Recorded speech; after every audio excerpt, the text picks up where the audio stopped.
ก็กราบទៀតហើយរឿងចាប់លបឿន30គីឡូម៉ែត្រក្នុង1ម៉ោងតែលោកផៃបណ្ណៈបញ្ជាក់ច្បាស់បែបនេះថា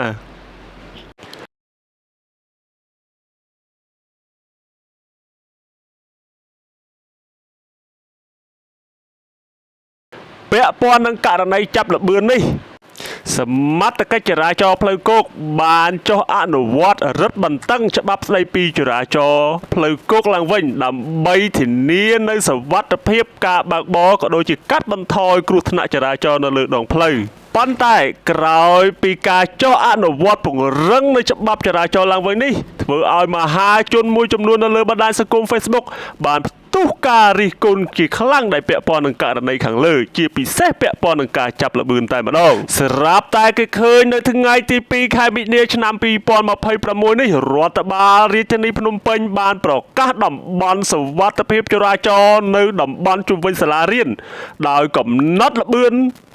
លឿនបំផុតមិនឲ្យលើស30គីឡូម៉ែត្រក្នុង1ម៉ោងប្រភពដដែលនោះបានបញ្ជាក់ថាសុវត្ថិភាពតំបន់សាលារៀនត្រូវបានបង្កើតឡើងដើម្បីការពារកុមារហើយឥឡូវនេះច្បាប់បានបញ្ជាក់យ៉ាងច្បាស់ថា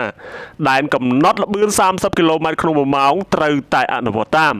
ប្រភពដដែលបានអះអាងបន្ថែមទៀតថាការបើកបរលឿនជាងនេះមិនត្រឹមតែបង្កគ្រោះថ្នាក់ដល់អាយុជីវិតប៉ុណ្ណោះទេ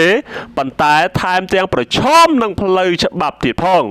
នគរបាលចរាចរណ៍កំពុងអនុវត្តច្បាប់នេះដើម្បីរក្សាសុវត្ថិភាពដល់កូនរបស់យើង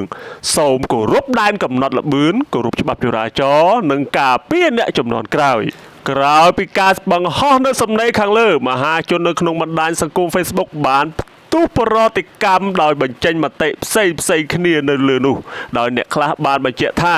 ដើម្បីសុវត្ថិភាពមិនបញ្ហាទេបើខុសពីទីប្រជុំជននិងសាលារៀនមេត្តាកំណត់ឲ្យច្បាស់លាស់ពីព្រោះពេលវេលាមានតម្លៃតែអ្នកលេង Facebook ម្នាក់ទៀតបែរជាលើកឡើងបែបនេះថា30គីឡូម៉ែត្រក្នុង1ម៉ោងដើរល្អជាងបងអើយពាក់ព័ន្ធនឹងការចុះអនុវត្តពង្រឹងច្បាប់ចរាចរណ៍ផ្លូវគោកនេះ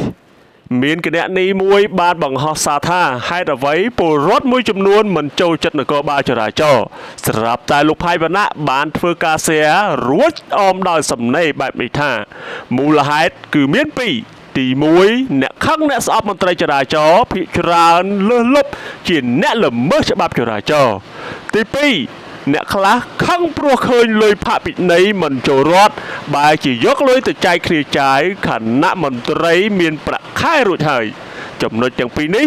គឺមានខ្ញុំដែរបាទហើយនៅចុងក្រោយនោះគឺ admin សូមសំណូមពរដល់អ្នកបើកបរយានជំនិះទាំងអស់សូមគោរពល្បឿនជាពិសេសប្រយ័ត្នប៉ូលីសផាកអស់លុយដោយមិនដឹងខ្លួន